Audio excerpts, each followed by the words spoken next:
नुते पङ्कजवासिनि देवसुपूजित सद्गुणवर्षिणि शान्तियुते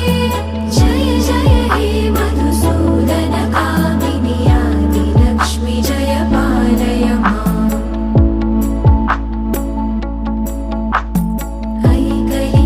ऐकलिकल्मषनाशिनि कामिनि वैदिकरूपिणि वेदमये क्षीरसमुद्भव मङ्गलरूपिणि